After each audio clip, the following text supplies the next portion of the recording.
I wasn't able to do it yesterday. For those of you who saw the announcement video yesterday, you have at least a rough, vague idea of what we don't get into that. I just wanted to quickly show everyone, too, though. Finally, a blue sky. It seems to be a break. Finally, Mother Nature has decided to stop beating us over the head. So now we get to pick up the pieces here in British Columbia, Canada, and start to rebuild and clean up all the fucking mess. Yes, well, we've survived. Here we are. We won. But let this be a wake-up call to my fellow British Columbians. We need to start treating the planet better. Hell, everyone around the world, we need to start treating the planet better. Anyway, I hope everyone's having a wonderful day so far. We're going to pop inside really quick here and just finish a little cigar. And we're going to get things going. So how's everybody doing? I hope everyone's having a wonderful day so far. We are, as you can tell, I am actually coming to you from the lab today. I'm supposed to technically be on an airplane right now, but due to all of the weather stuff, I wasn't able to make our little trip there that I was supposed to make. Sorry to my family members who I was supposed to come celebrate your birthdays. But hey, here we are. And we get to get the plants going a hell of a lot sooner for everybody. So, one of the things I'm working at the lab here too is just like doing a really hardcore deep clean. Because one thing I've come to notice too is I wanted to buy a couple more foggers to just double tap on my fogging down here. But there actually seems to be like almost like a global shortage right now on the Dr. Doom bug foggers. There's next to none of them available on Amazon, at least to Amazon suppliers to me here. There isn't a grocery store in Hope. Plus, the highways are just kind of reopening or being rebuilt right now. So, it's not really feasible for me to go buy one. But like, you should see the prices on Amazon on a Dr. Doom bug fogger right now have gone through the roof. So supply and demand, I guess, but price gouging I've never been a fan of regardless. But anyway, so we're gonna go and keep deep cleaning. We're gonna keep bleaching. One of the number one tricks, for example, when you're dealing with the thrip infestation and you've got the crop down, you've bug bombed, you've done all this, again, don't let up. Go to the place where you think you might be okay, and then you keep going in terms of your cleaning. Eliminating all plant matter that's left over from harvest. So I just got rid of all the stalks, all the dried stock that we had left over. I had originally wanted to break it down and with hydrogen peroxide and get the fibers. I was going to make some paper or something like that, do a fun little video like, hey, look, you can make a little journal or something out of your plants. We'll do that next time because I was like, you know what, fucking, I'm not fucking around. I don't need to deal with this again. And it would defeat the purpose of euthanizing everything if we don't really go to the umpteenth level in terms of our clean, okay? So that's kind of one of the things I'm working on here. Fuck, it's already hot, too hot for the tube. Let me go back to the beginning here. We'll say hi to everybody who has posted. Oh, wait a minute. It's not scrolling all the way back. There we go. All right, the Big Bud Shepherd. If you were not the first one to say hi, I apologize, but hello to you. What's up, Walter Wiseman? Good to see you, my friend. What's happening, Green Meanie 420? What's happening, Red Claws? What's happening, Tommy D? What's happening, Einstein? What's happening, that guy, Channel 2? Cheers back to you. What's up, Sam Badele, Sam Badele. That's a fun name. Sav Ale says you're glitching a bit. Should be okay now. Again, remember, the infrastructure out here has just gotten rocked by the worst ever natural disaster ever to hit Canada. It's certainly, especially the most expensive one for sure. So we're playing pickup right now. I am coming to you through the cell phone just because it's a little bit easier. I'm still working on cleaning everything down here, and I just didn't really want to go sit at the desk there. What's happening to Van Island Beauty? Sav L, hello to you again. What's up, Eugene Dolan? What's happening to Jeremiah Sanchez? What's up to Gregory Allen Reed? What's happening to Charles Hankins? Good to see you, my friend. I'm doing all right, Charles Hankins. Good to see you, Roman Reckless. What's up, Sprad Paranormal? Hello. Sprad Paranormal. I tried. I have a vague memory of trying to go to the channel and find the content of the ghost hunting. And if I fucked up now, can you re-email me that link? Because I'd really love to check out your content. Because like I said, ghost hunting and paranormal investigation is one of my guilty side pleasures. Fucking love that shit. And plus, I'd love to watch some of your content while I'm, working on cleaning today and deep bleaching everything. What's happening? Great, Patrick Randall. That guy, Channel 2 says, mothballs with a fumigate, you're it. What? Mothballs with a fumigate, you're it, bro. Kind of follow what you're saying. Maybe try again. But I think I understand what you're saying. And hey, at the end of the day, for me, it's the thrips didn't infiltrate from like sneaking into the house. That's not how. Well, they snuck in, obviously, but like not in the way we're thinking. I'm 100% sure they either came from those clones that had definitely had aphids on them, or they came from contaminated soil that has been kept outside at the Rona locally. So going forward, never buy dirt if you know it's been kept outside. If you go buy bales of dirt and you're using it indoors, don't keep it outside, okay? The two new bales that I bought from my favorite grocery store down in Mission, Pacific Northwest, big shout out to the boys and the team over at Pacific Northwest there. I've kept it under quarantine in my car the last 2 and a bit weeks, so it's safe now. What's happening, Eddie Evans? Good to see you, my friend. What's up, Stay Baked? What's up, Happy Guy? All right. What's up, Chris Barton? What's up, Trichrome's Roxy Socks? It's been a while. How you been, my friend? What's up, Jimmy Jones? Good to see you, my friend. What's up, Cody Gentry? All right. What's up, Larry Drinnan? Oh, that's a fun name. Larry Drinnan. Ladies and gentlemen, up next on stage, Larry Drinnan. I like it. Good times.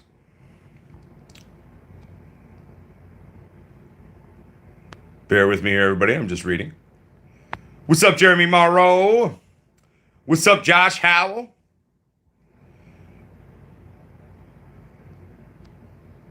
Sorry, Sprad. I'm really excited to check out your guys' stuff. I just, I thought I had tried to find it, but my brain's it's been a crazy couple of weeks here at Potsquatch Growers, ladies and gentlemen, between natural disasters, the likes of which our country has never seen, to, finishing the harvest and then having the thrips come back and then, countless other stupid shit. But we're good. Everything's rocking and rolling now. So what's happening, Einstein? Help the animals in the forest. They are homeless. No, they're not. The forest is still there. They got their home. They're doing good. Probably they're probably some of the only animals actually who survived through the natural disasters. I was watching the news today just because they were finally releasing some numbers of livestock and animals that actually ended up dying. So we didn't have tons of people die, so that was a great thing. I'm thinking, well, it's not funny, but 420 dairy cattle died. I just find the fact that 420 is the number. I find that amusing. But it's not amusing, the loss of life. Something like 12,000 hogs or pigs died, and quite a few chickens as well. So we've had a huge loss of livestock and, a lot of families who are generational farming families out here on the West Coast are going through some really, really hard times here in British Columbia. So we're just sort of playing pick up sticks and doing what we can to kind of help everybody keep going. You know what I'm saying? Charles Hankins. How did that dusting go? That was kind of strange for the bugs. It totally worked. We actually got the thrips under control in terms of the grow space, so that was great. Not going to say that I was a huge fan of dusting my plants that way. In like week 4.5 of flower with bran. Going forward, I think I would stick with just using a Cusimaris mite. Because if you're just using a Cusimaris mite and not a soil predatory mite as well, then you can actually deploy them at the bottom of your plants and then they can crawl up into the plant, go hunting for the thrips, rather than having to frost or dust your plants like cupcakes. But yeah, no, it worked really well. Basically, what I did to approach that is before I put those in, I also nuked the grow room. So I spiked temperatures for about an hour and a half to like 51, 52 degrees Celsius. The plant survives. So you super hydrate before that happens. You obviously make sure you got a dehumidifier running. Make sure your exhausts are going. And then you turn off all ACs and you crank everything to full power. And then you spike that temperature and then you monitor. You try to get that temperature up as high as quickly as possible because you only want to have the plants in there for about an hour and a half. But the methodology on this one is when we spike it that high, these negative bugs in our grows will die before the plants die. So it's very similar to, I think this is vastly more safer and a much better way to do, for example, but I'll compare it to chemotherapy, for example, right? The premise on chemotherapy or radiation is we trust that our bodies won't die before the cancer does. It's not a great way to approach maybe the human body. We're a little bit more complex. But plants seem to be able to handle that a bit and do okay. So here, I've got a feeling I've missed a lot of stuff. I have watched the Dead Files, Stephen Robinson. I love the Dead Files. I've watched a lot of the different shows over the years. I even watched, who remember Taps back in the day? The guys who were plumbers by day and ghost hunters by night. That was like basically, I'm pretty sure, the first ghost hunting show ever made, or one of the first ones at least. Okay, well, that got channel too.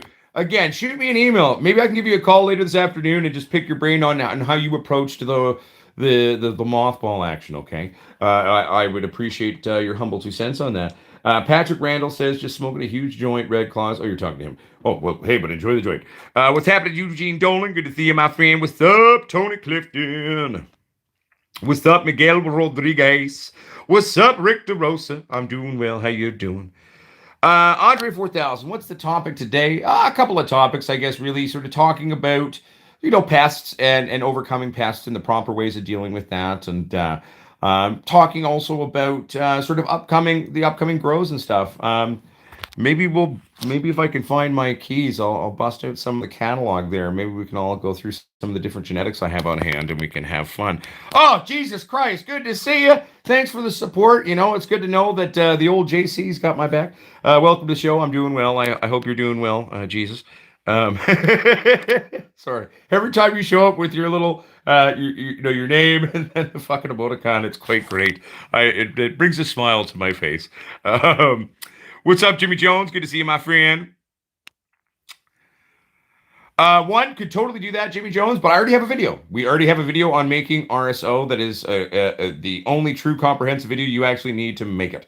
I basically make my RSO in no way differently than I did that video years ago. So there actually is a how to make RSO video at Potsquatch Growers. So if you were just to YouTube, search in YouTube, how to make RSO Potsquatch Growers, I'm sure that video will come up for you. Last time I checked it, it had a decent amount of views, like maybe 10 or 20,000 on it. So you should be able to find that one. And it's, dude, just follow those steps. If you're going to use an ISO, okay, ISO can be used as long as there's no added bitterants. Bitterants are added toxins to the isopropyl alcohol to make it so certain people who might choose to drink it don't. Okay, so as long as you're using a bitterant-free ISO, you can totally use that. More classically, a lot of people these days try to use a high-proof grain alcohol, basically moonshine. That's not legally available in Canada, or at least not where I live. You might be able to get some in Quebec, actually, but definitely not in the rest of Canada. Unless you're making your own moonshine. But classic, a lot of people like to use that because they think ISO is this horrible thing. And ISO, if it has added bitterants, yes, is bad. Don't use ISO with added bitterants. But you can acquire isopropyl alcohol that has no added bitterants, so you can remove it from it, and it will be okay. But so I use a non-bitterant added isopropyl alcohol in that video. I may have even made 2 of those videos. I think I only made 1, but maybe I made 2. I don't remember. But yeah. Nice. Now, is it just fresh salmon, candy salmon, smoked salmon? What are we talking, Red Claws? Hey, no worries, Larry Drinnen. I hope you're doing well. I had fun, and there was a fun name, so certain things just pop into my head, and I'm like, I gotta roll with them. It's the actor in me. Yeah, Kazoo Al. I live right in the heart of all of that, Kazoo Al. So we've been dealing with that for the last couple of weeks. That's actually why I had to cancel my trip, and I'll put it to you this way. It was certainly interesting. I loved being a grower through that time because I have a very large backup generator, so that came in handy. But hey, we got to rock and roll and roll with the punches. We are Canadians, right? Like, I mean, we built a country together as a community over the many moons we've been here through hardship. The Indigenous peoples of Canada, the first peoples of Canada, literally been here thousands upon thousands of years surviving through this hardship of crazy Mother Nature here too. So it's like, if there was one group of people that are built to fucking try to take on the world trying to kill you, I think we're good to go. Dirty or catfishing, there's no way in hell I'll even trust that prick to have a conversation. I don't trust him in a second. Plus, he is an inconsequential guy who doesn't grow. As I've said in the last live stream, you've gotten the attention you're going to get out of me. Go back to obscurity. I'm going to get back to what I do best and what I'm focusing on. So I have no desire to give that guy any more of my attention or help him get views. So I'm done. Moving on.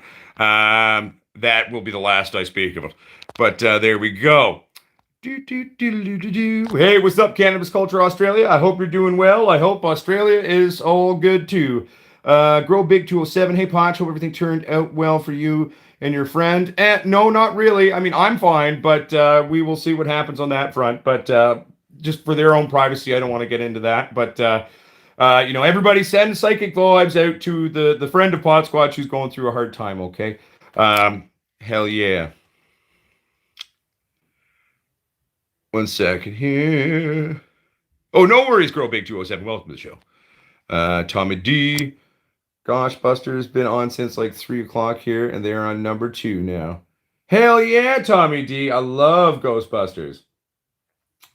Tony Clifton, bugs, right? Bugs. We all hate them. Well, beneficial bugs are great. I love beneficial bugs. I mean, the one thing that's been hard for me this season is I don't normally use ladybugs in indoor grows, given that I also live and have an office and a studio here where I do my growing. But I do love ladybugs, and I like having the option. But there was a huge shortage of ladybugs this year in North America, so there were no ladybugs shipped up into Canada. Most, to my knowledge, actually every supplier of ladybugs for grows and greenhouses is actually comes from the States. And sadly, there were none to come up to Canada this year. So, limited Canadian options of what bugs do we have that can be beneficial.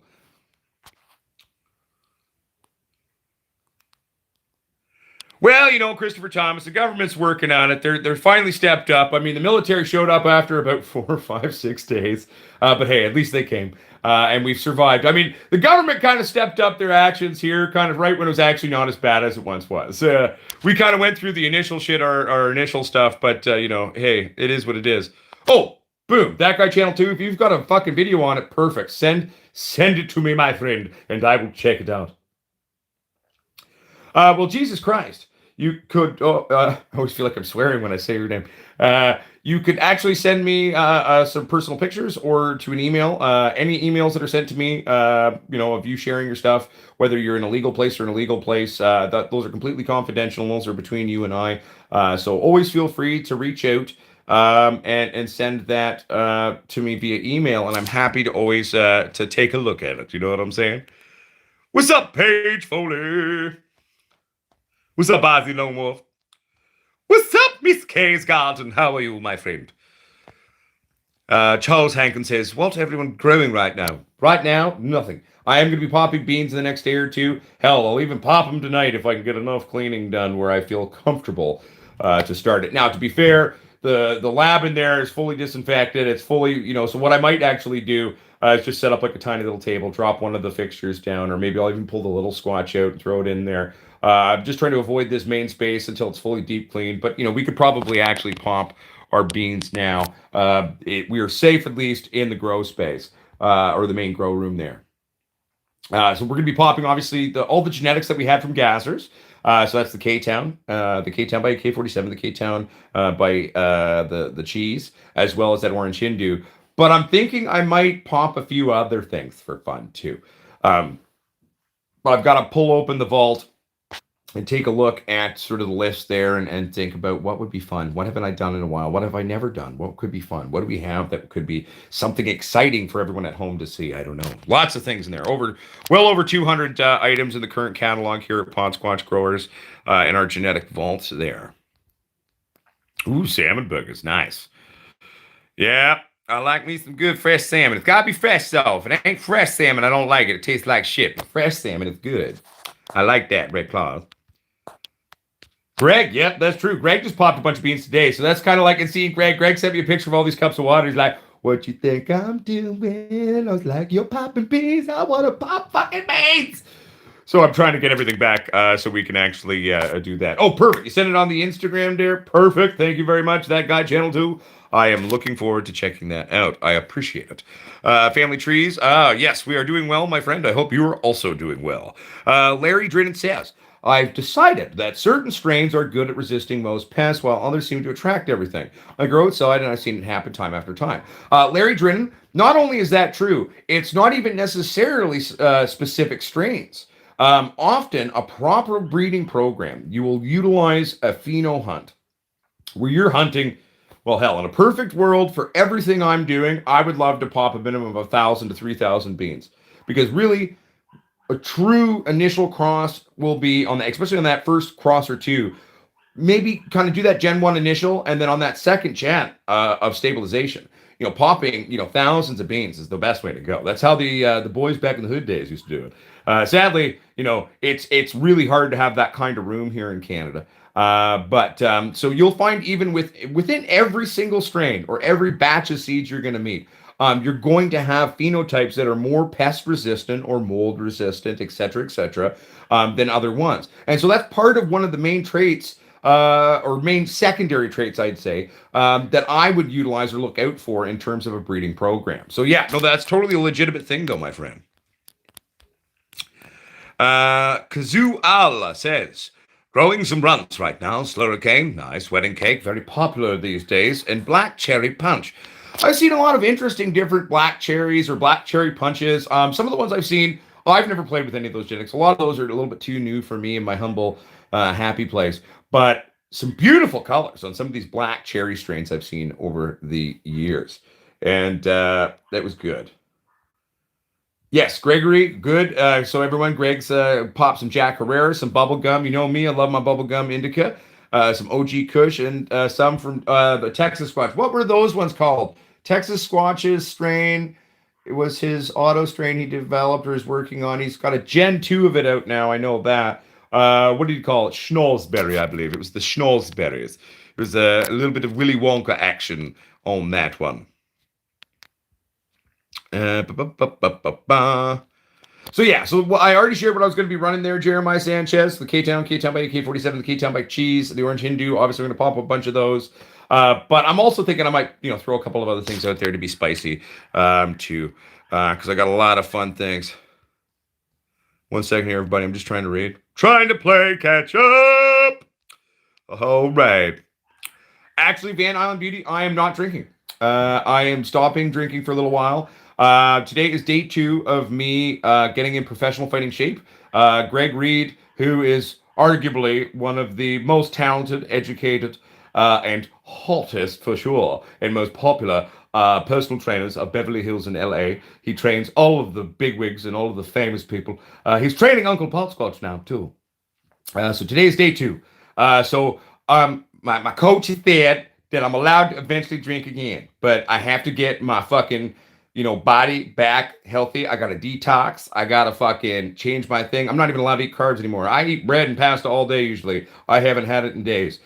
So it's going well. It's going well. Not gonna lie to you, my kidneys were a bit pissed off at me, and they still a little bit are. Just trying to flush out the toxins and stuff. But I've got a strict food regime and eating regime right now to start sort of getting my body into a good place, cutting fat, getting down to a baseline weight, and then building it back up so we can go, beat up the Paul brothers, maybe take on Tython or, whoever else we can actually get an exhibition fight against to raise money for the farm. So yeah, no liquor. I've been drinking lots of water though. I did a nice cleanse with some lemon juice and some cayenne pepper. I put way too much in this morning, but it was an accident. A little bit of that what do they call it? That unfiltered, unpasteurized apple cider vinegar and shit. Drinking lots of water. Drinking those raw fruit and veggie smoothies.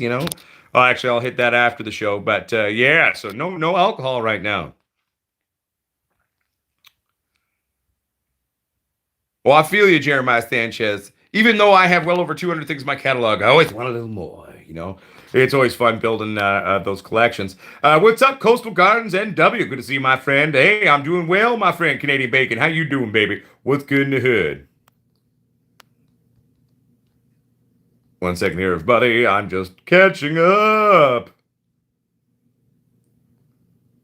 Oh, okay, perfect. Yeah, I'm predominantly a Celtic mudblood myself, Larry. There's some Swedish, and what am I? There's Swedish in there, and I think it's Norwegian. Swedish and Norwegian in there. I found out when I did my genetic testing. But I'm predominantly Scottish, Irish, and then Welsh, and then serfdom English, which basically means I was an Irish peasant that got stolen from Ireland or Scotland or Wales and then brought over to England. But that's why I'm so pretty. No inbreeding here. I'm just a fucking mutt. But I am whiter than white bread.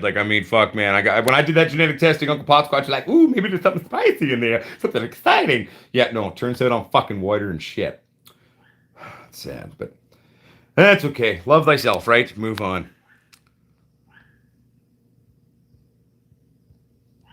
Well, you're lucky, happy grower. Everyone on the West Coast, we couldn't get any out of the States. One second here, everybody. I'm just trying really quickly to play catch up.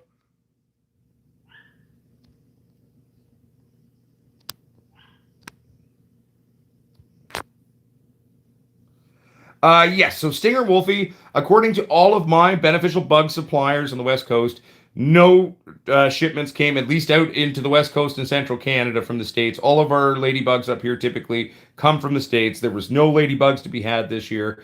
So our only options were locally bred things like Cusimaris mites, a bunch of different types of beetles, praying mantises, and all these other types of things.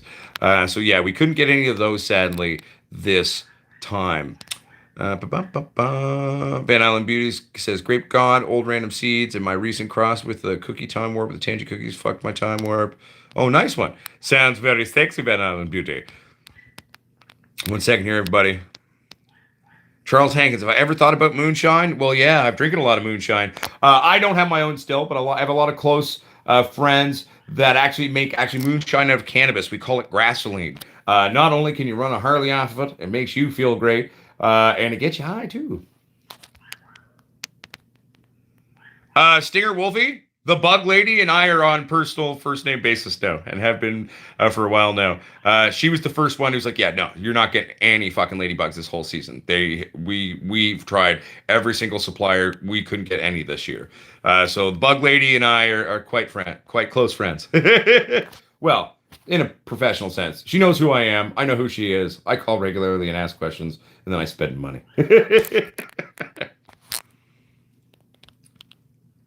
That sounds fun, Aussie Lone Wolf. That sounds like a nice search for your genetic phenotyping. One second here, everybody. I'm just trying to read quickly. Bear with me. Luckily, I'm not drinking, so in theory, I should be able to do this faster. Oh no, we're finding out his brain doesn't work without liquor. Oh God, no! So Gavu, one, regardless of whether we're talking about a hybrid, whether we're talking about an indica or a sativa, okay, as cannabis goes longer, depending on what it is, as it ages, there's biochemical changes happening. You're losing certain terpenes. Certain terpenes are changing. Certain flavonoids are changing. You've got the cannabinoids shifting. You've got THC becoming CBN. You've got a lot of different things. So there is a point where it's gone too much, and I would say you've totally fucked it. But to a great point, it's more of a point of taste in terms of what you're going for. So there isn't necessarily a better or less than, right? Because everyone has their own tastes. And so that's where we determine for us personally as growing our own medicine or our own recreational pot, where do we like cannabis to be? Where's our happy place in terms of the actual cannabinoids themselves? But yes, so as it ages though, there's definitely some actual shifting and changing happening within that cannabis, my friend.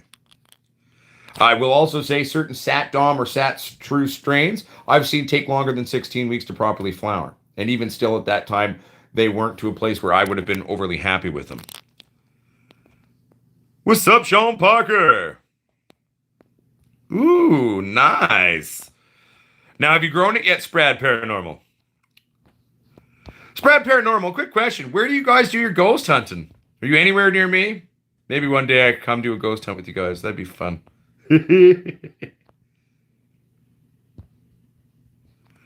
Oh, I feel you. Family trees grow ghost. I'm just going to have to pop and breed a bunch of Hindu Kush now. I mean, that was going to be our next breeding project. But again, with the euthanizing of everything, I was like, fuck it. We're moving on. And then we can go back. So I've got lots of different versions of Hindu Kush, not just the orange Hindu Kush that came from the Gazzers. Right? Well, in Miss K's garden, too, I mean, technically in Canada, everyone's allowed their 4. Technically speaking, though, under the wording of the law, that is 4 plants in flower. You could technically have a bunch of traditional photos that aren't flipped in veg. The cops might try to argue on that, but the actual wording of the law currently. There's actually a video on our channel from when I was at the Saskatoon Medicinal Harvest Cup a couple years ago, where there's a lawyer talking, and I was actually like really pushing this lawyer. I was like, "So, is this what you're saying?" Kind of a thing. So yeah, check it out. Do I ever take a break from the green? I mean, kind of. I mean, there's times where I smoke a lot less weed or ingest a lot less cannabis, but not often.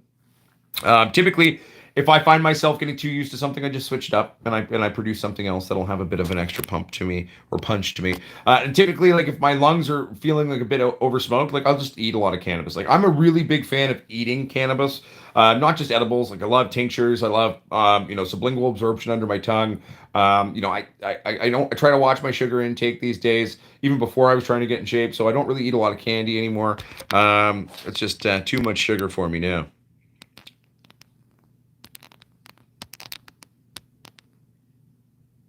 Oh, Tommy D, you will see me whoop some ass. By the time I'm done getting in shape and then getting that, because, between having Greg Reed, arguably one of the best, not only trainers, but bodybuilders ever. Like, Greg Reed made history by coming back professionally at the age of 54 and did better at the age of 54. For those of you who are aging men, think about our bodies. Think about how we age. And then think about what that actually tells you. That's fucking insane. So between Greg's tutelage and between Dario Sinagoga training me for the fighting part of things, I think we're going to fucking roll some fucking heads, yo. Oh, shush, Greg. Don't be silly. Everyone, Greg's a very humble guy, so, Yeah, I don't think I'm going to go into the ring on shrooms. I might have a beer or two and a doobie, but hey, power to Tyson. Afternoon to you blasted puffing. For a second there, I've got a feeling I'm really fucking behind. 1 second here. Excuse me. Excuse me. So threshu, in terms of the pollen, I mean, obviously you can collect it from, what's fallen out into your tent. So that's why I typically breed in smaller tents. That's actually why I love the lights that we build in baking sheets for my breeding tents, because that whole top of that sheet gets coated in pollen and I can collect it off and it's perfect. And it doesn't get hot enough to denature the pollen, which is pretty cool. What's up, Wild Missourian? Just having a fun show, you know what I'm saying?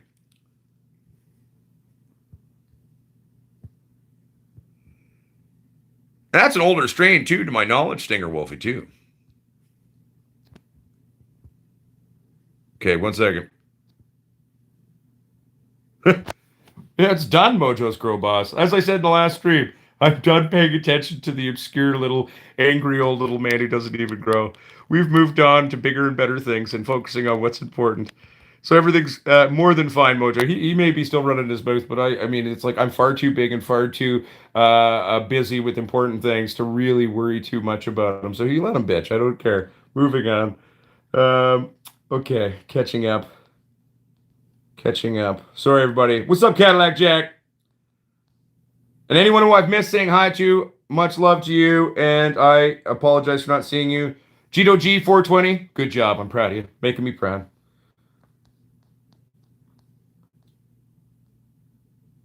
Right? It is a real war, Gavu, when it comes to thrips. Thrips are dinks. What's up, Native Nugs Cannabis Cultivation? Good to see you. And anyone who I've missed saying hi to, I do apologize. Okay, well, if I'm ever down in the Pennsylvania or Colorado area spread paranormal, let's do some ghost hunting. Greg Reed says no. No to what? I've said a lot of things, Greg. Bloody hell, how far behind am I? I can't be that far behind.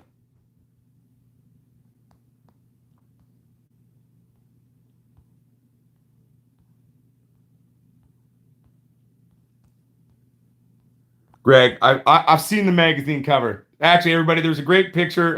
So Greg was in this, super health and fitness magazine, and you should have seen the cover of it.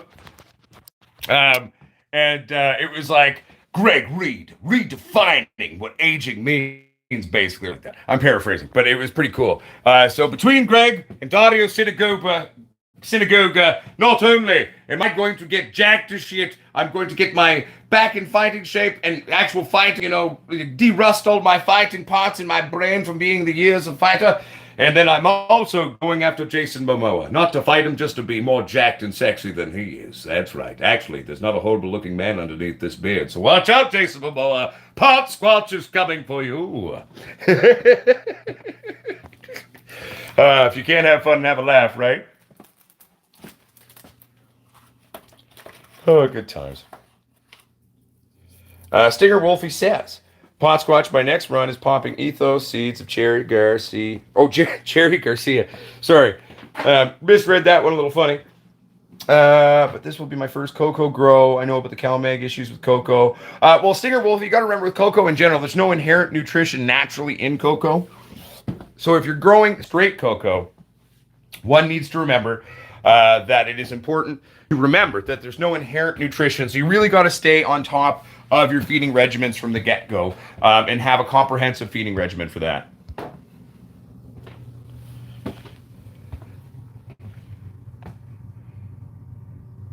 No, wake and bake now. One, my muscle memory is great, so I almost never hit my down here anymore. The worst is when I get excited and I jump. No, see, and if I keep hitting my head down here, everybody, we're just, we're getting it solid again for the fight. So it's all good. It's all part of the training program, right? Next week I'll start beating myself over the head with a bat or something.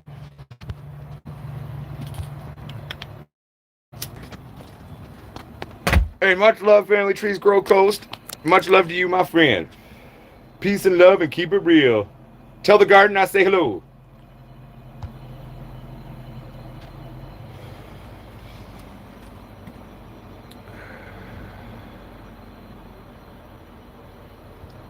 Hey man, I've never heard of that one. I play a little game on my cell phone called like Space Arena or some shit like that where I build spaceships and fight people. But that's what I play. I'm called Potsquatch with the Potsquatch on there too.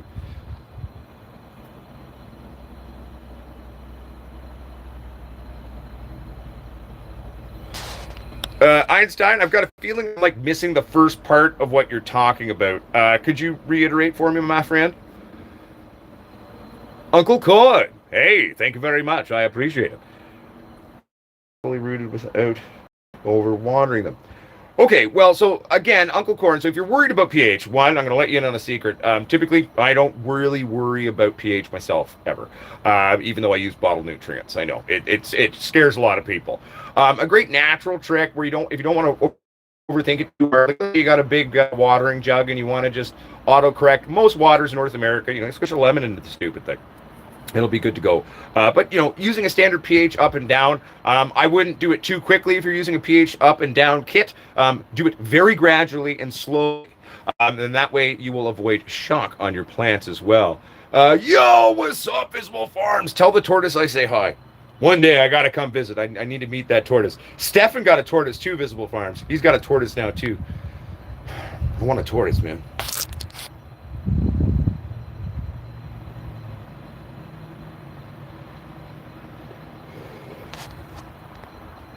Right? No, wake and bake now. That's the funny thing is, like, in terms of the beard stuff, I think a lot of people get freaked out when they go back to earlier stuff where I didn't have a beard on YouTube. There are videos on YouTube where you can see me without a beard.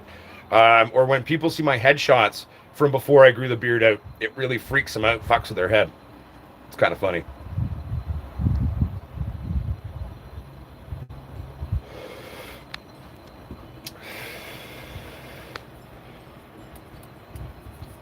Yep, totally. You can use baking powder or baking soda. I actually use baking soda sometimes as to cut the acidity of my tomato sauce, even if I'm trying to cut using sugar in my recipe.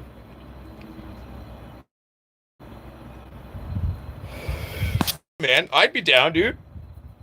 I'd be down because you're in Arizona, right? Maybe I can come down to Arizona for your guys' wedding, and then I can pop over to Texas. I was supposed to go to Mikey's wedding, but because of all the weird quarantine hotel crap here in Canada, I couldn't go. Man, it just seems like no matter what happens, every time I have a trip planned, something's up where I can't do it.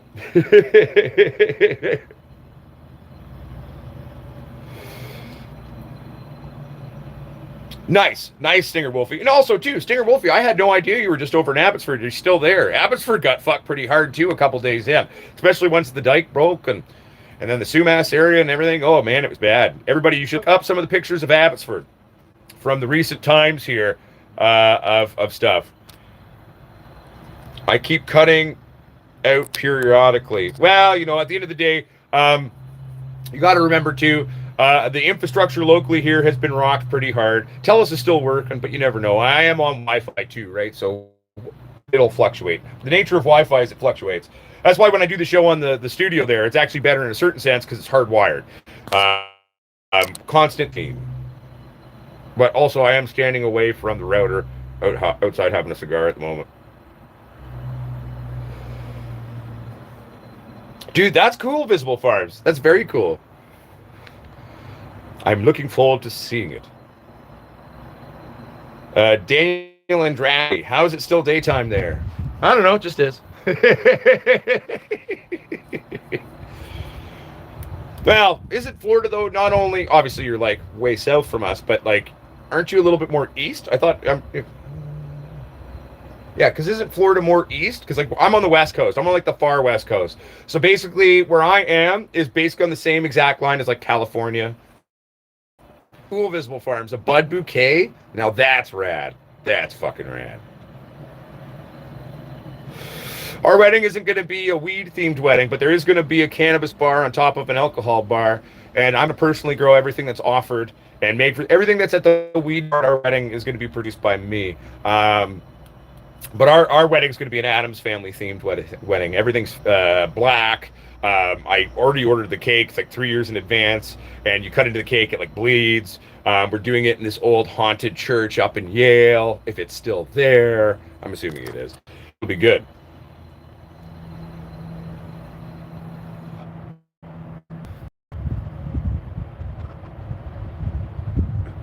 Yeah, right. I don't know. Let's ask the turtle. Let's ask the turtle wake and bake.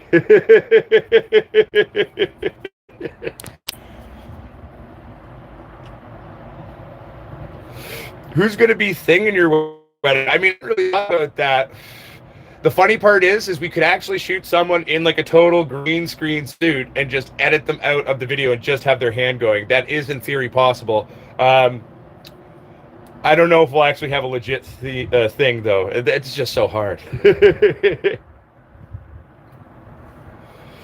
I think, for the most part, a lot of people are just going to sort of dress up really funky and cool and have fun. Like, I mean, Mrs. Potsquatch having a custom wedding dress made. It's all black. It's funky. Very sexy.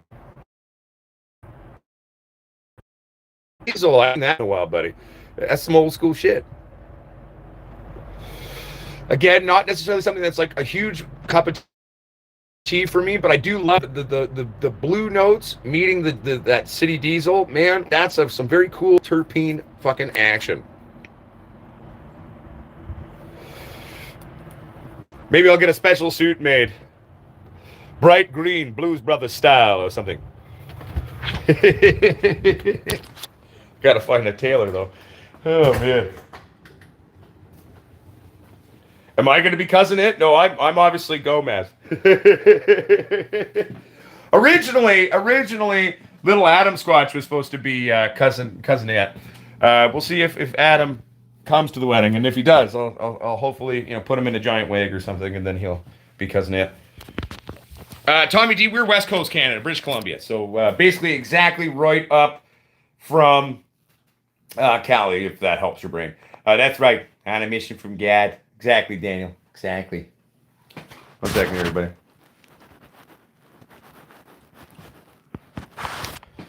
Yeah, but I'm looking forward to. We're almost done deep cleaning. Don't worry, Greg. These are old beer cans I haven't cleaned up. I haven't been drinking. You're good. But we're gonna be doing finish the deep cleaning in here and get all of that stuff going. And I'm very much. There we go. Very much looking forward to sort of getting all that going again. I was hoping to try to, double tap on the foggers, but there seems to be a very big shortage of Dr. Doom bug foggers, at least through Amazon. No one seems to have them, or they're charging like $1 billion. I'm sorry, I will not give in to price gouging. So I'm just going to keep deep cleaning. Bleach on bleach on bleach.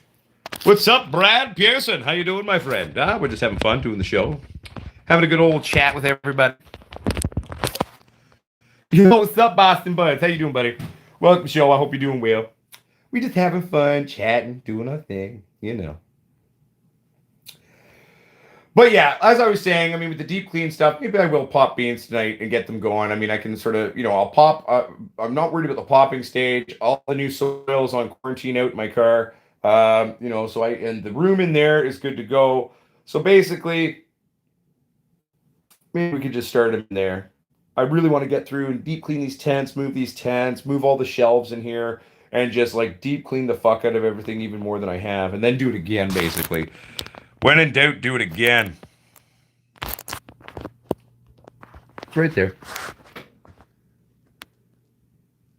That's the little bean vault there. Sit next to my chair.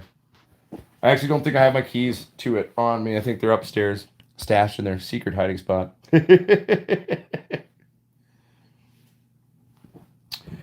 Put on the juke for a minute, then I get too hot. Oh, I am a Canadian. All right. Do, do, do. Yeah, but lots of things on hand in there. Fairly soon probably going to have to buy a bigger one, to be completely honest with you. I'm running out of space in there, so.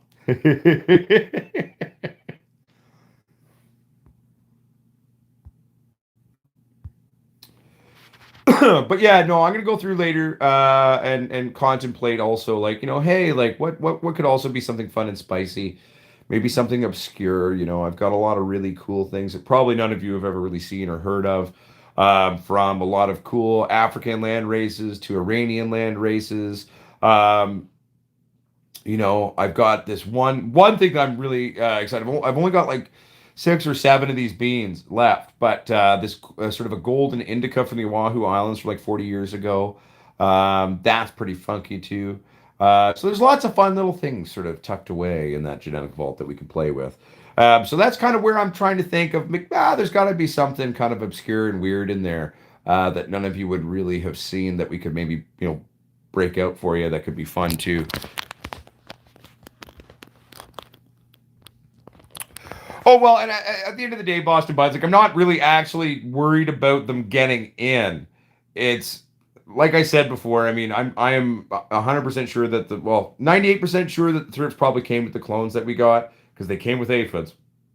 Um, and at the end of the day, since I was dealing with aphids at first, I don't know if I would have noticed the thrips necessarily. But then once we obviously nuked the aphids and got on top of that, that's when I kind of noticed that there was thrips. Or the thrips would have come from the soil that we bought from the Rona, which had been kept outside. So again, everybody, don't buy soil that's been stored outside if you intend to use it for an indoor grow. That's just a great rule of thumb. Hell of a way to go. It's much better.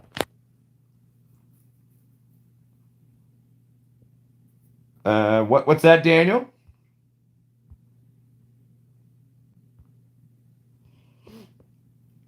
Ooh, fancy. Well, see, and then Patrick Randall, there could be some really interesting stuff in sort of that Turkish area, right? Because it's kind of that weird corridor between Europe and the Middle East, too, right? So I would expect that that's lots of fun. Hey, it's my little vault there, Visible Farms. It's my little vault. It's packed fucking to the max, though.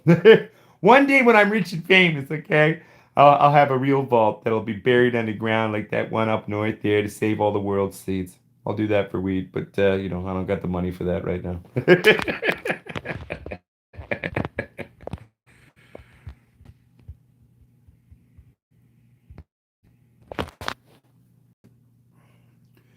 Boston Bud says just mention because you also have a lot of extra stuff around open in your area. How do you mean, Boston Buds? I mean, typically though, like, I mean, there's nothing really coming in or out though, right? So like, I mean, I'm just deep cleaning everything in here. But how do you mean, Boston Buds? No, no, no, no. Hell yeah, no, no. I'm not complaining about but the suggestions. I'm just trying to understand. Well, I understand the suggestion, but I'm not fully following what you're saying. Is all I'm saying. No, that's true, Visible Farms. And I mean, again, I've never personally done the tissue culture cloning. I've researched it a lot. I find it a very intriguing motif. It is also the new in way to clone. Oh yeah, furniture. Yeah, no, and I've bug bombed pretty hard in here. The only real furniture piece is this chair, which I'll be getting rid of actually. So I'm not too worried. The main thing that I'm kind of worried about is because like the person who did like the laminate, for example, or some of the transitional thresholds or this or that is just like tiny little cracks everywhere. Like whoever did the sort of they installed the stuff in this little apartment down here was a fucking idiot. So long story short, lots of nooks and crannies for things to hide. So that's where I'm like also just sort of like super hardcore bleaching and deep cleaning down here as well, and trying to do that. Ah, so Brad Pearson, as long as you maintain a neutral temperature, and then you also keep it in glass or a Pyrex jar, which is non-reactive, they can last for an extremely long time. If you look at Egyptian seeds that have been found in canopic jars, they're 6,000 years old and still germinate, right? So, properly store them in glass, store them away from light. Don't, show them crazy spikes in temperature change. Try to keep them at a nice median temperature, and they'll last for extremely long time. Yeah, no, I was that's a good call. Like I was thinking about actually putting like some gaskets on those doors. Again, like I said, everything that's been built down here wasn't done very well, so it's like it's not the easiest thing to work on then too without ripping everything out and redoing it. I hate shoddy workmanship, you know what I'm saying? I don't want this chair. It's too big anyway. I'm getting rid of this chair. I'm gonna bring in something else.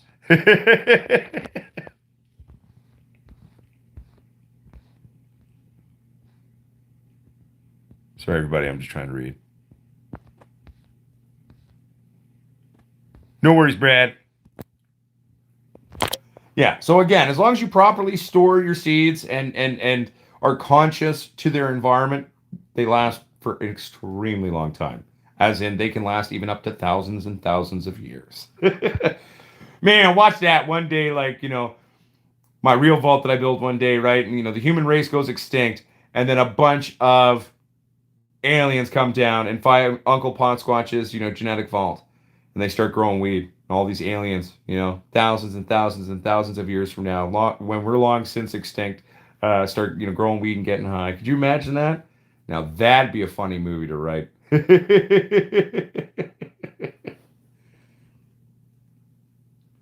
Oh no, I totally agree with you, Boston Buds. I mean, I'm so done with sort of this long dance that we had with these stupid fucking thrips, man. I'm so done. That's why I was just like, fuck it, euthanize everything, start over again. I don't even give a fuck anymore. I don't even give a fuck anymore, and we'll just start over. No, exactly, right? No, yeah. Well, like I mean, some of the things that are actually in my collection have come from sort of similar stories, Roger Ramjeet, or Ramjet. I'm not sure if it's Ramjeet or Ramjet, but I've had beads that are 40, 50, 60 years old that were kind of stored in very similar ways, and they still pop. Maybe not every single one will pop, but no, they still germ, and they're kept in glass now and kept in slightly better storage now, obviously, that they're in my possession, but. And it's really great. If you want, actually, like, for example, everybody, like on Amazon, for not tons of money, you can order a big box, a shitload of little jars like this. And as long as you're keeping them like in something like that or in a safe place where there's no light, you don't need to have the opaque glass. You can buy a bajillion of these little things for not tons of money. And also, these are great. You can fit roughly 3.5 grams of rosin in one of these. So they're perfect for an eighth of rosin, and they're perfect for storing beans. If you need something slightly bigger, they also make bigger versions of the same fucking thing. So you get the bigger ones like that for when you have larger amounts of seed on certain things.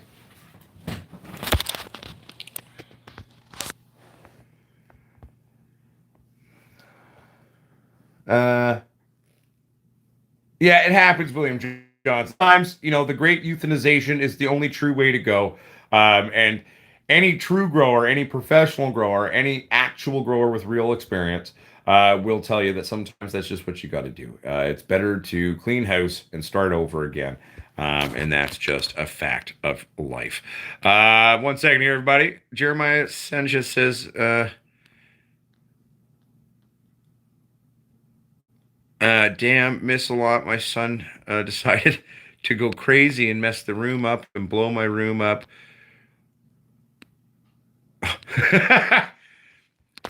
Well, Jeremiah Sanchez, I mean, I'm assuming you're talking about the grow room or a storage room of some sort in association to the grow. Maybe put some padlocks on there. Like, all right, kid, you got to learn to pick a lock now.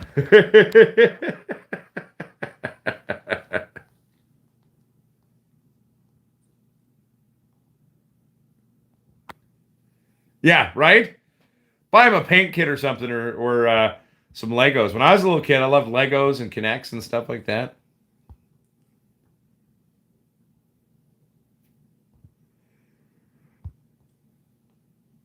Oh, I wholeheartedly agree with you, Visible Farms. And I mean, normally, you know, with the amount of problems and sort of deep inset hiding, shall we say, of these stupid thrips that we had had, I would have pulled the gun on them a long time ago.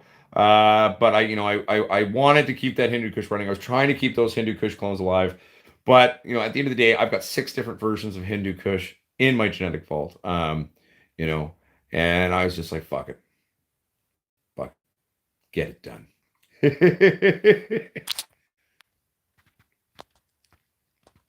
What? No, don't throw the kid away. No, don't throw. I'm not.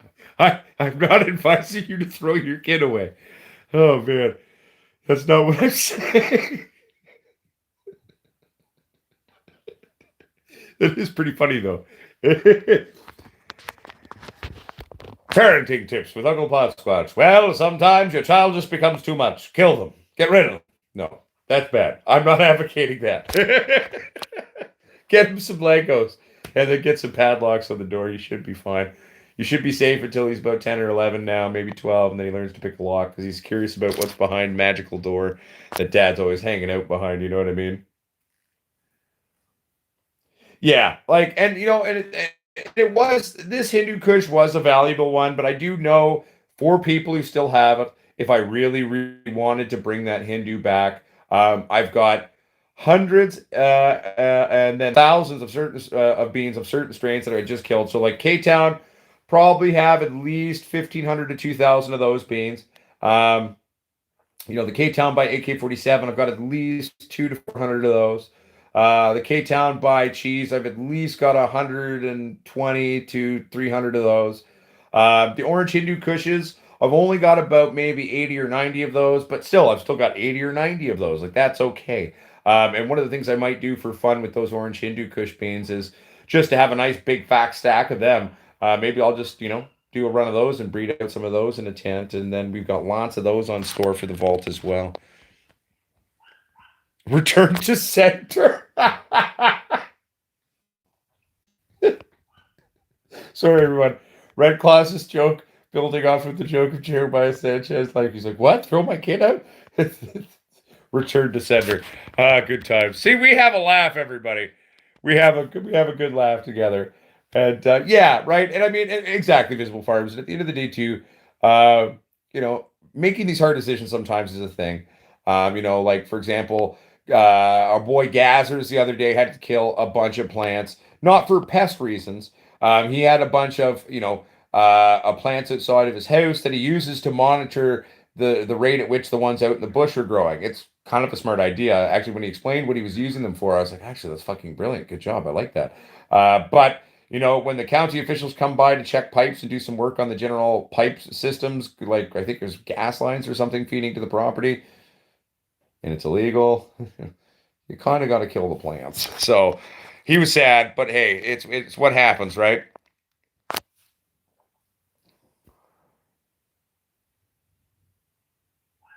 I love it, Boston Buds. Have a stuffed skunk or something like that that looks real. Little taxidermy. Get a taxidermied animal that scared young children and keeps them away from your grow space. It's kind of like a new age concept for children of, a scarecrow, right? But it's a scare skunk.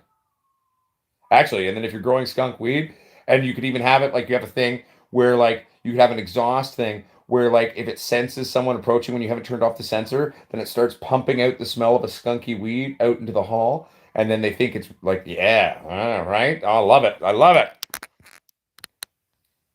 Ha! You even freaked out the repair guy. I love it, Boston Buds. So obviously it's working then. It's obviously working. I love it. Oh, Jeremiah Sanchez, tell her I say hello. What's up?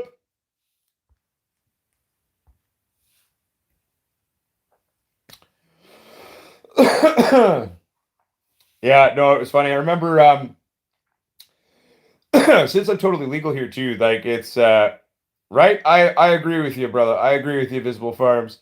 Um there's been times too, like you're just watching sort of the awe, right, of where, like, let's say you have like an internet guy or a cable guy or someone coming in to work on your house. I mean, always be careful about that.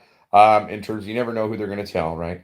But at the same time, when I'm standing there in the house and they walk into me, there typically most people don't go, "Oh yeah, let's fuck with this guy."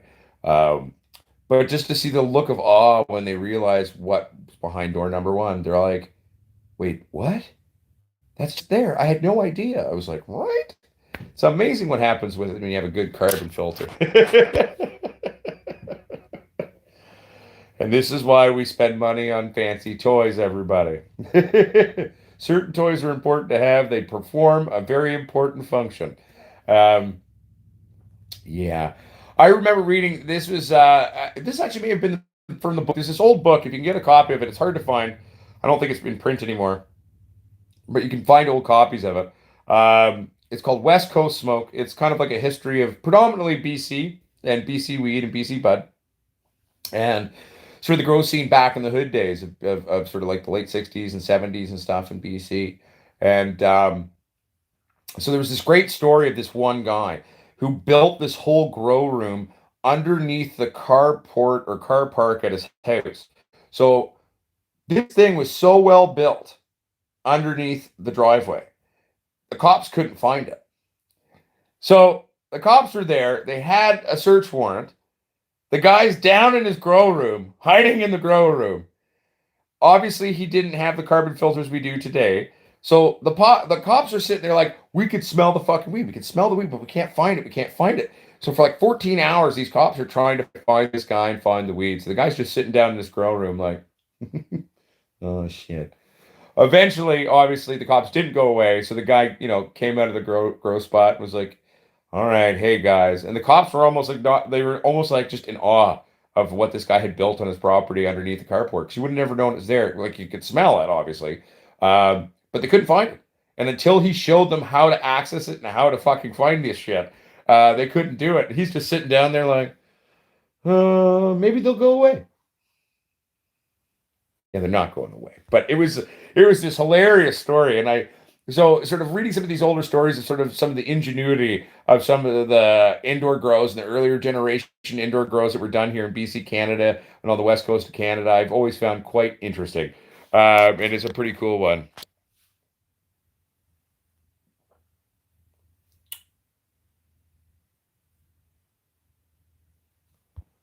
Uh, Visible Farm says I've got one place to sell in southern Arizona. Should be able to get more now that Arizona is recreational. Oh, like another property you got to flip? That's probably true. I mean, if it goes recreational in the state and you got a lot of people from out of state who are like, I want to grow my weed, I'm going to come down to Arizona. That makes a lot of sense, actually.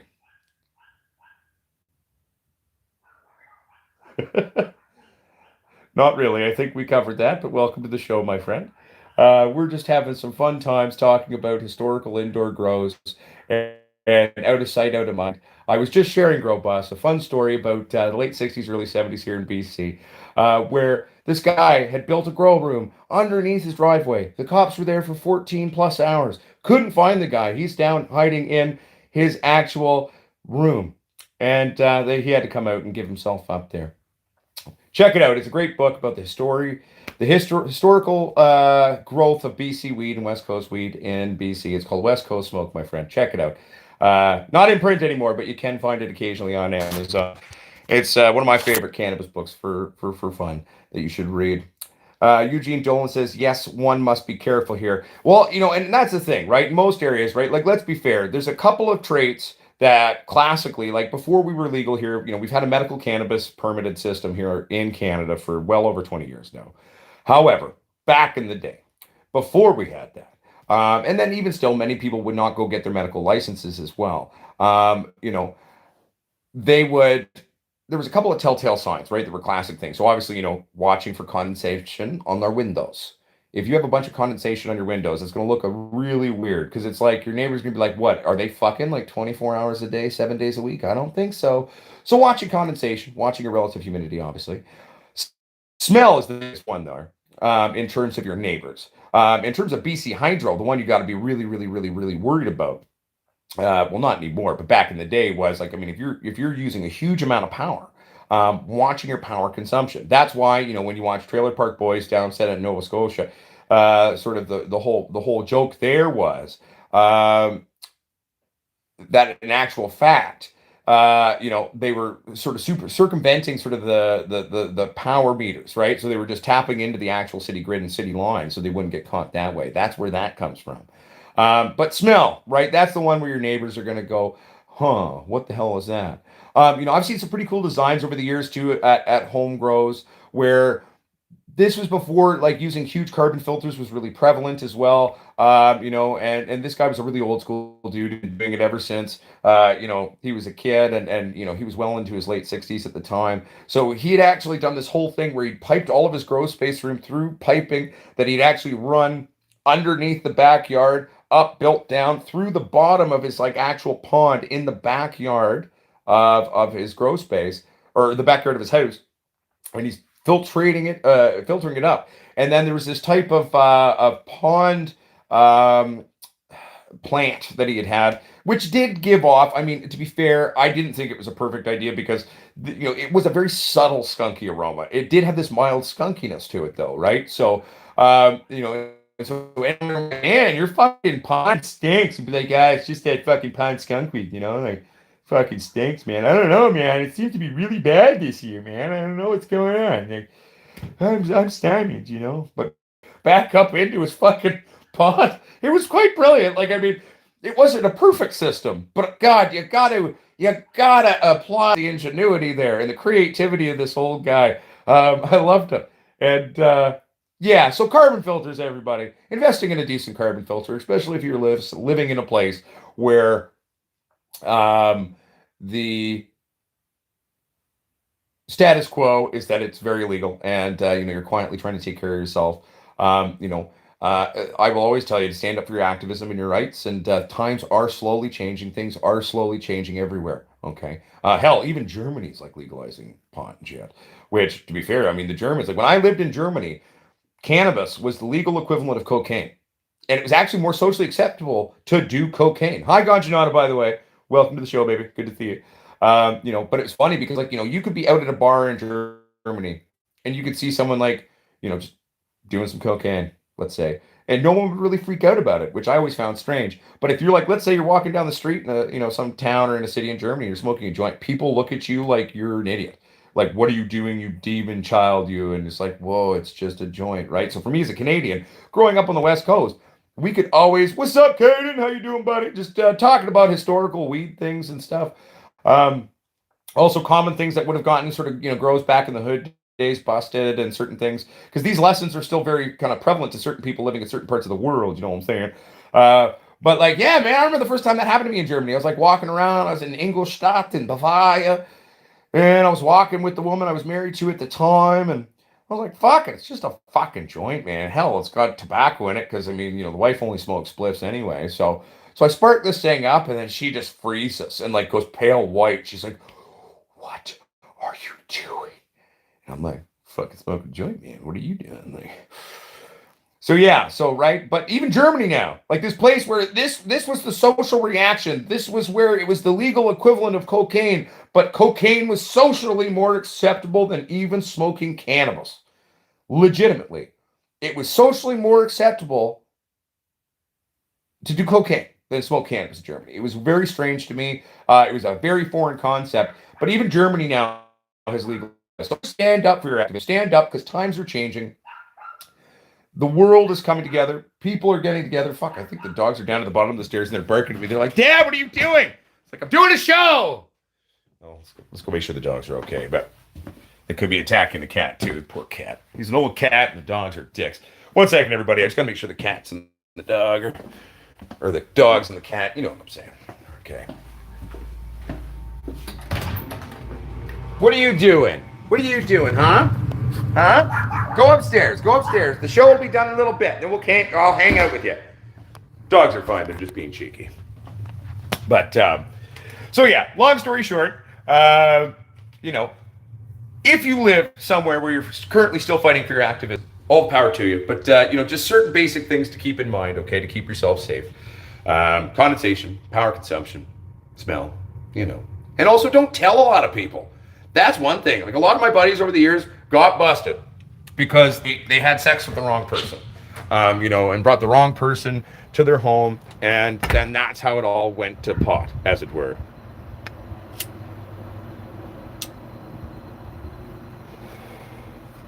What's up, Fred Fury's frequency, my friend? How you doing?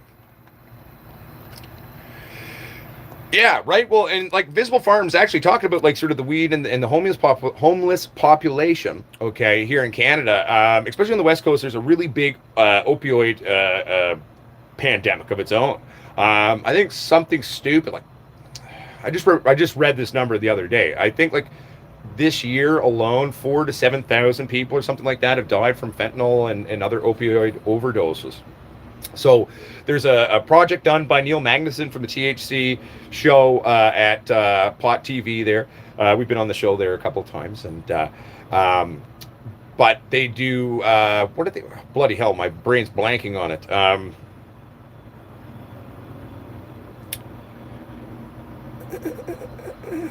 Can't remember the name. It'll come to me later. But basically what they're trying to do is from Vsauce. I don't know what Vsauce is, man.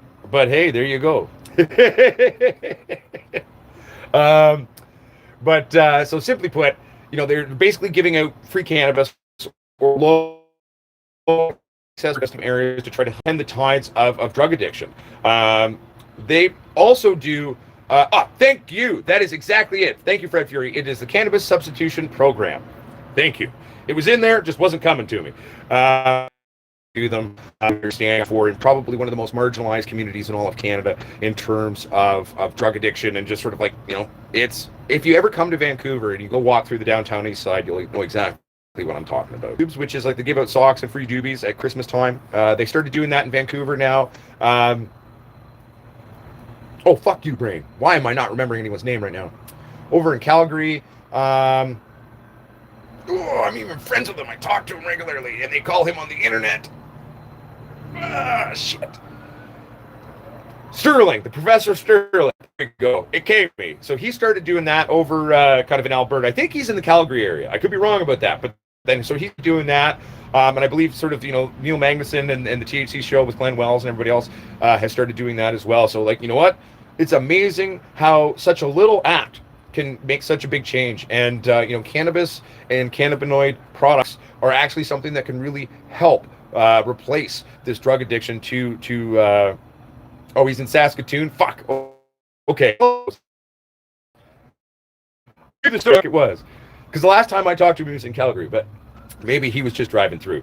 But, these things, these efforts, these small little acts can do huge life-saving stuff in these communities that are struggling with actual drug addiction and opioid addiction, so like weed, it's got so and yet the government still wants to make it non-accessible, make it too expensive, make it legal for the rich and the rich big companies, right? And then Neil and his team are trying to do some really good stuff and try to help some people, but then they keep throwing charges at them and making them go to court and all this crap, and they're just trying to help people who are because rather not see people die from addiction. Interesting, right? So thank you, Fred, by the way. My brain just could not remember anything on that one. Yeah, no, I like brown sauce. Good old HP, man, I tell you.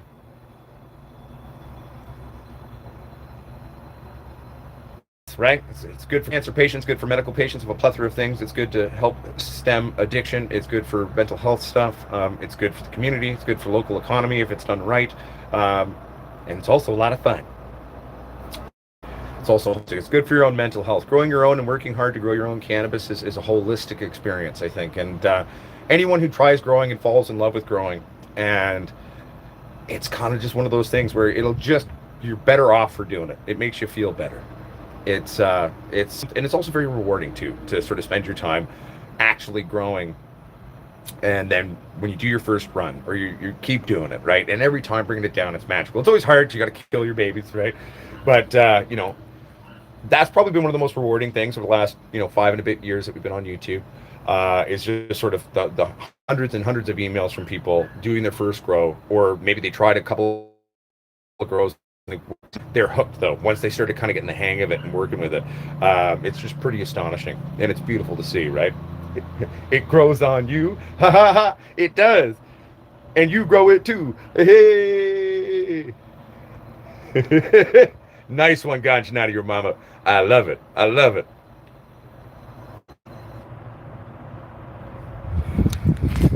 Woo, it's a little chilly now. Second the sun goes away, that breeze. I am wearing shorts and a t-shirt, mind you, but you know, a little chilly. It's where I'm like really hoping it gets like super cold this winter because it'll really help to mitigate the grow down here. Because even though it's underground, I'll take any bit of mitigation in terms of our temperatures as that I can get. I really not look like I'm really hoping I don't have to run a 14,000 BTU AC all fucking winter because that's just fucking seems silly.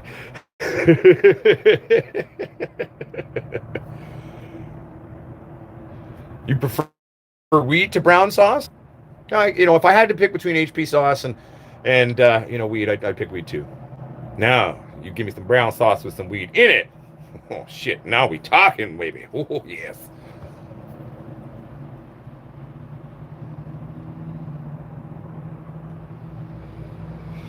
Yeah, so Red Claws, in terms of sort of the potassium and sort of phosphorus requirements, okay. Um, I typically use their massive bloom, which definitely covers the potassium. I think it's got phosphorus. I've got some in there. Once I finish this, let's go take a look at the bottle and we'll see what the phosphorus content is on that. But I know she got lots of nights of potassium and magnesium for sure. Let's go see if she has any phosphorus in there, though. Bloom Plate, great product from Green Planet. It is a little strange and looks like a first apple juice. Kind of reminds me of that too. But hey, maybe the plants just need a drink. I don't know. Yes, ganja nani your mama, totally. So you got to remember too, like when we titty plants, right? Even if the adult could survive some crazy shit, even if it was a strain that's known to be able to survive certain things, when they're babies, they're very fragile, just like we, the human race. When they are tiny, tiny, um, you know, that's oh, you mean the PK spike that's little that from Green Planet? I don't have that one in my repertoire or my repertoire, my toolbox, my stored things, shall we say here? But yeah, I'll have to check it out. They've got a lot of different products, by the way, buddy. I haven't tried everything because again, I got to pay for everything. So I stick with what works, and then occasionally I'll introduce something new or play with something new. How cold? Well, ganja on it depends on the strain, obviously, but nutrient lockout's going to occur at about 3 to 6 degrees Celsius. So that in and of itself is very much a thing, right? So, but yeah, so basically, an optimal temperature is 21 degrees to 23 degrees Celsius for your babies. Okay, don't don't play with your temps too much when they're babies. Okay? You can fuck with the adults or the teenagers a lot, but just kind of keep it pretty steady going at the beginning, and you should be good.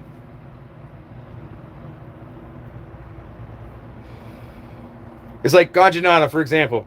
Here's a basic analogy. Like, let's say you had a 2-year-old kid.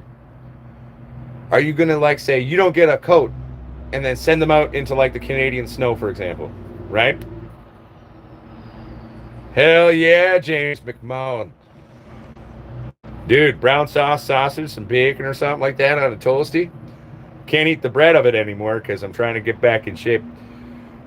But I've had me some brown sauce toasties like that over the years too. They're quite tasty. I love Scottish cuisine. So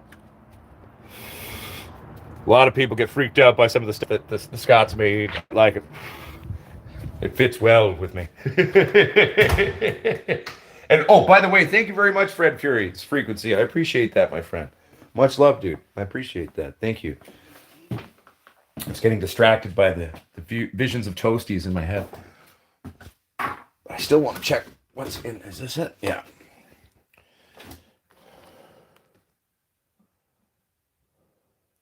Just reading, everybody.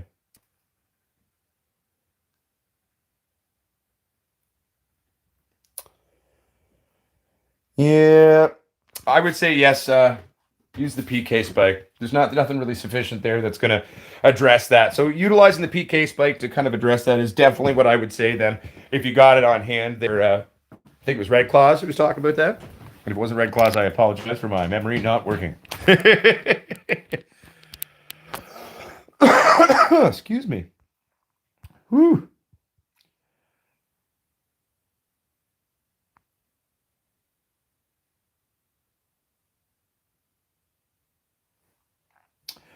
But Nunya, isn't GameStop kind of over? The GameStop thing was like a long time ago.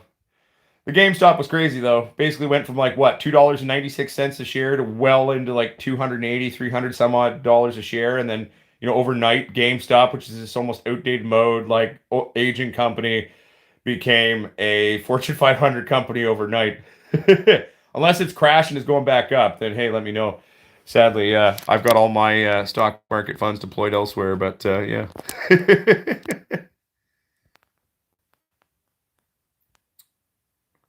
Yeah, right. No, and that's a point for me. Red Claws is always a big thing in terms of what I bring into play with that.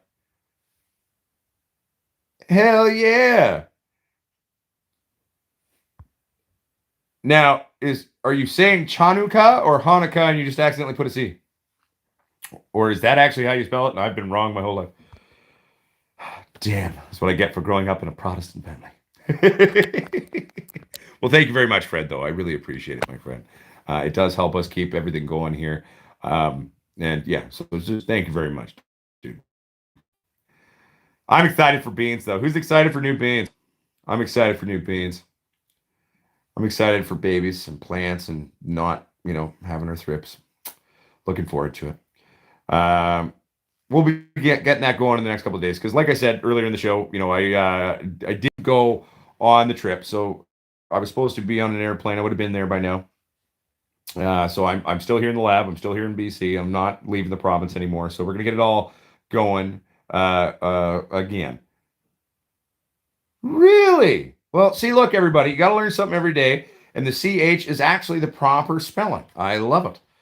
Well, thank you for educating me, Fred Furious Frequency. I appreciate it. Happy Hanukkah to you as well. Now, am I saying it right? Is it a silent C? Does the C blend in with the H and make the Hanukkah?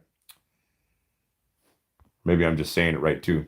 Peace out, stay baked. Keep it real, my friend. Keep it sexy. Have a wonderful day, and I hope you and yours are doing well. Thank you for tuning in.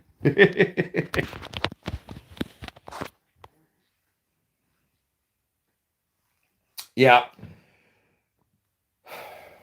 Oh, one thing I'm going to try doing this time too that I think is a fun little idea. Oh, I am saying it correctly. Okay, sweet, awesome. At least I got something right. One of the things so every video that we shoot, like for the Grow Journal, right, on the next Grow, I'm actually going to shoot like these tiny little excerpts as well alongside of shooting the Grow Journals. So at the end of every Grow, after the harvest video, I'm going to release, I mean, in my head, I love to be like seed the weed in 4 minutes and 20 seconds. That'd be great. But we'll see if I'm able to actually show everything I want to show in that. But I'm going to try to condense down everything you've been watching from seed to weed into a tiny little video. I think that could be really fun to watch. So I'm gonna make the effort to properly shoot this as we go, and have all these little excerpts at the end. I'll sew all together. So you can either watch through all the Grow Journals if you want to watch the long form rambling version, aka myself just talking out my ass all the time, or you can watch the really short midget micro version. Could be fun though, right? So I'm looking forward to doing that. I think that'll be a fun little video for everybody too. So it's one of the new little side projects I want to try to shoot alongside the Grow Journals. You know what I'm saying? You know what I'm saying? You know what I'm saying?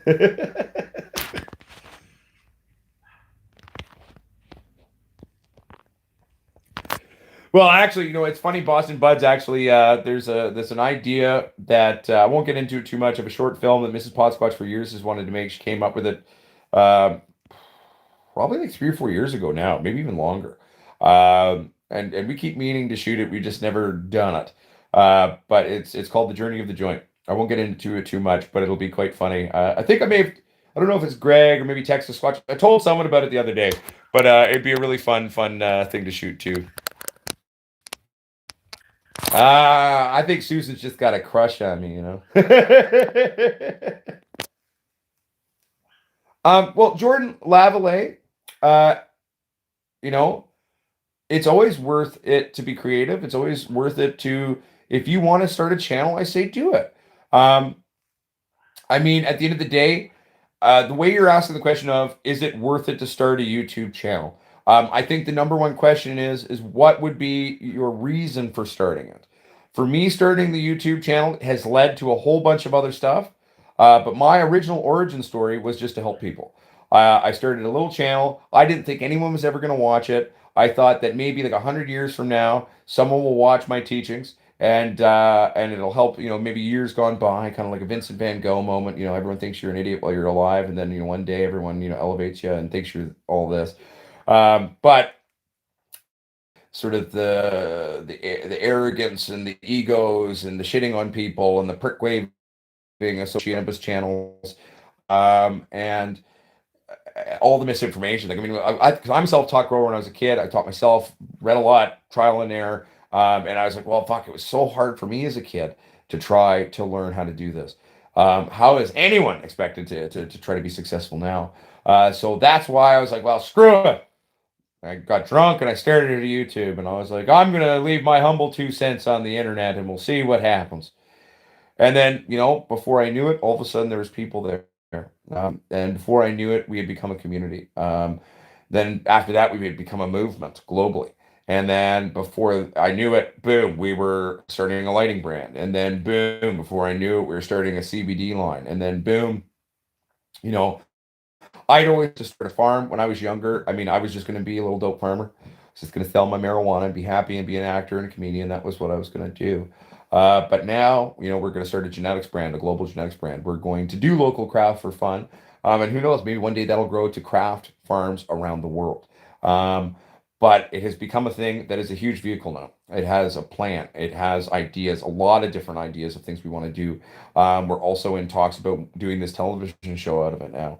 Um, so my original origin story of why I started hasn't changed, and I've used that to build up and motivate and guide my growth as a YouTuber, and then becoming a company, a corporation, and then a global thing, and a global company. Um, I never, I never once went away from that little initial origin story of wanting to help people, of wanting to leave my humble 2 cents on the industry and try to help people. Um, so that was my kind of origin story, right? And that, though, for me, has led to what my career is now. I mean, basically, now I am a pot grower. I'm a YouTuber. I'm a global pot brand. I'm a lighting brand. I'm a CBD brand. Soon to be genetics brand. Hopefully, soon our television show we can find a way to do that. But at the same time, I'm also an actor, writer, comedian, and filmmaker. And then it fills up my days pretty good, right? And so at the end of the day, it all depends, I guess, on what your end goal or what you want to do with it is. But like, for example, if you want to have fun, if you want to share with people, and you want to share what you're doing, and you want to share something you care about, and if that's at least part of it, I say go for it. I say go for it. The one thing I will also say to anyone who is also starting out a new YouTube channel, and for me, like, it took me almost a year to hit 100 subs. It took me the better part of a year to even hit 100 fucking subs, everybody. Um, and I remember when I hit that first 100 subs, I was over the moon. I was stoked. And then it kind of kept growing. And then so the more sort of the first kind of milestone as a YouTuber is you hit that 100 subs.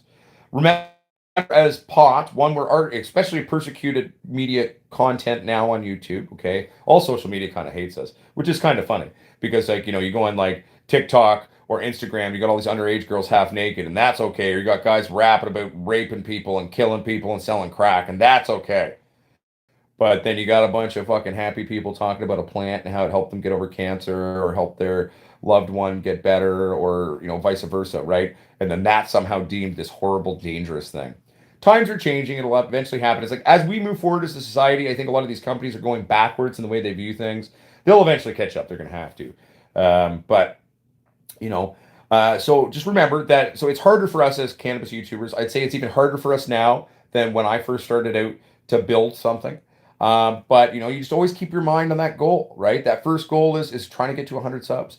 And at the end of the day, if you go through like a month or two where almost nobody watches your stuff, that's okay too, right? I went through it. I just kept making videos. And before I knew it, all of a sudden there's people there, and it kind of freaked me out. And I was just like, oh shit. It was kind of almost like a weird feeling for me where it was like, well, when the fuck did that happen?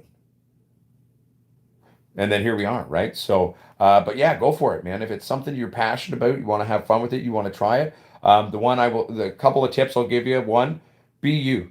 Don't try to be someone else. Don't try to be fake. Be you. Be consistent. Be as consistent as you can be with the content you release in terms of both regularity. At the time you do release it. So, like for example, if I'm doing an update video, like I try my darndest to release it at roughly the same time on the same day every week. You know, Doing your back end, that's something I didn't do till like year 5. So, making playlists, properly tagging things, doing the back end part of your channel, that's also really important for your growth, and doing all of that. But don't let it get you down. Just keep on soldiering on, because it took me forever to do anything.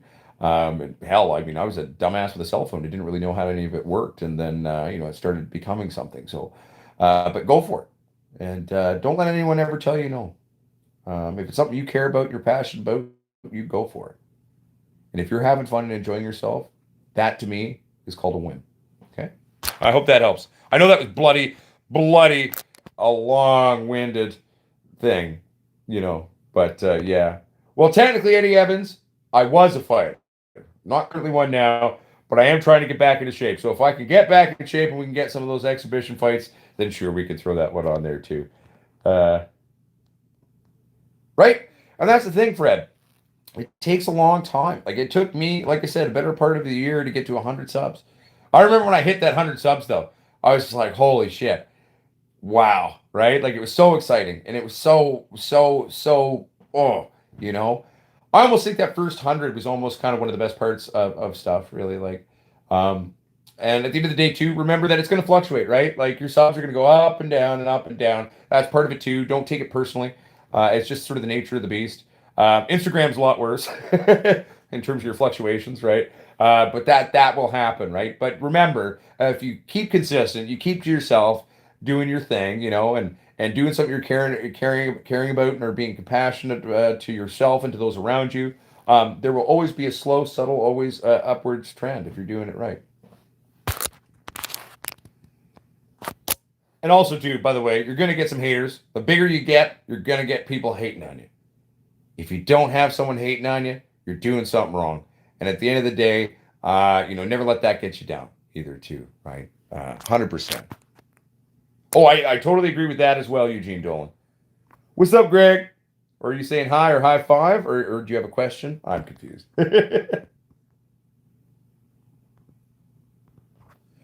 But yeah, so that I hope that love your haters, kill them with kindness. And like for example, look at the couple of times I've had people come up at me. Like I've had people come at me before, and I'm not gonna certain things I'll just ignore. But don't drop to their level. Don't be silly about it. You can be silly and have fun with it too. Like probably my favorite response video. Here's a funny story. So I don't know if any of you remember when the whole 301H chip and the 301B kind of drama happened in the world and the internet, right? So Samsung said 301H is different than 301B. And then a lot of people were saying, oh no, they're structurally identical, which they are structurally basically identical. Oh, it was just a rebranding from Samsung to dupe idiots, right? Okay. And so I was one of the only people who came out and said, no, they're actually different. We've even tested it, which we did, by the way, that there are subtle differences in terms of the blues and the reds that are being emitted by the 301H chip to the 301B. So little green genie had a conniption fit, and came at me and selectively used, as they will typically do, little bits of video to try to fucking somehow belittle me or say I'm wrong or run my name through the dirt. And at the time, I was like, fuck, maybe you're right. I don't know. But I made this great response video. I was really proud of it. It was pretty funny because Brett found out about it. And so Brett contacted me and he was like, Josh, don't make a response video. Just leave it alone. And I was like, Brett, I already released a response video, so maybe go watch it and then call me back. And it turns out, because I think Brett was nervous that, I would engage in, aggressiveness or this or that, which I didn't. I was funny. I used my sense of humor and comedy and the way I view things and what our mission statement is to kind of create this rebuttal, which was quite entertaining in my humble 2 cents. And so anyway, in the end, it all worked out. Green Gene never came at me again. And then also, about a month later, I got an email from Samsung, someone who worked at Samsung, and they're like, you were right the whole time, by the way. We use actually completely different bidding processes on the 301H and 301B. Regardless of the structure, that bidding process actually is testing what is being emitted by the diode itself. So you were actually 100% correct from day one with everything you said. He was wrong. And I was like, oh, that's really cool. Sweet. Awesome. Rock and roll. So I'm just saying, everybody, don't sink to their level when that happens. Sometimes you can have some fun, but be smart about it. Think partly, I guess, sort of politically about it in a sense, right? But at the same time, be smart. Be smart on how you do it, and be yourself. And just because someone is doing something doesn't mean you need to attack back with that. Stick to your guns and what your guns are and who you are and what you do. And just keep on trucking, baby, And, just treat it like the dick of life, eh? Just keep on stroking till he comes, eh? You know what I'm saying? Oh, you know what I'm saying? Yeah, that's a fucking way to approach it, I tell you. Yeah, right? And Fred Fury, at the end of the day, I 100% agree with you on that. I am a big believer of karmic shit and the energies we put out into the universe. I've lived a weird life. I've done a lot of things for someone who's only 33 and a half. I've done more in my life so far than most people will do and do. I've lived all over the world. A published author. I've been guest to the Chinese government, to a conference, and I've done all these weird things. I'm a cancer survivor, and at the end of the day, yeah, and that's a good point too, Eugene Dolan. Don't lose your cool, keep it cool, right? But if there's one thing, oh fuck, I just distracted myself. Someone sparked my brain. What the fuck was I saying? Oh, karma. There we go. And if there's one thing that I've really believed in and I've really come to see really throughout my limited time on this planet, is that karmic realities are very much a thing. So be mindful of that. And, don't let someone's piss and vinegar poison you to piss and vinegar. Okay? Doesn't mean that things won't bother you ever, or some things might bug you a little bit, or this or that. That's just part of being human. That's part of being someone who chooses to put yourself in the public eye, on display, doing your thing, doing your shtick, doing your this or that, right? No matter what you do, not everyone's going to like you. No matter what you do, you're never going to make everybody happy. So be totally solidified within self and where you want to go and what's important to you and where you're at. And yeah, at the end of the day, it's not saying it's going to be easy, but you'll come out okay, and you'll be happy at the end of it. Karma's real, and she can be a bitch. Good times. Well, my friends, we're approaching an hour and 40, and I can hear my stomach growling. It's coming for me to. My days are basically functioned by my new diets and what I have to eat. But have you gotten more into making your own rosin lately? Kieran Paradisi, I've been making my own rosin for years now. I make it quite regularly. I got a press right there. It's on the floor at the moment because I moved the table because I had to use it for another thing. But at the end of the day, I make a rosin. So yeah, Kieran Paradisi, I've been making rosin, experimenting and playing around with different techniques and all of that for quite some time. But we're going to leave that one for next time, Kieran. Kieran, if you'd like to send me an email if you have any specific questions about making rosin, that's completely okay too. But anyway, everybody, I'm going to go make a raw fruit and veggie smoothie. And I'm going to roast up some turkey breast and eat it on a spinach salad.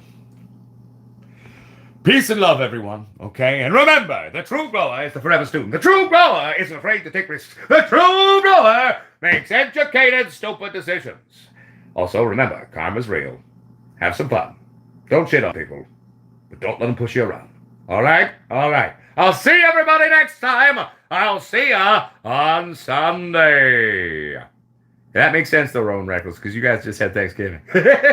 Love you, everybody. Keep it real. Peace, love, and pat. Keep it squatchy. Peace.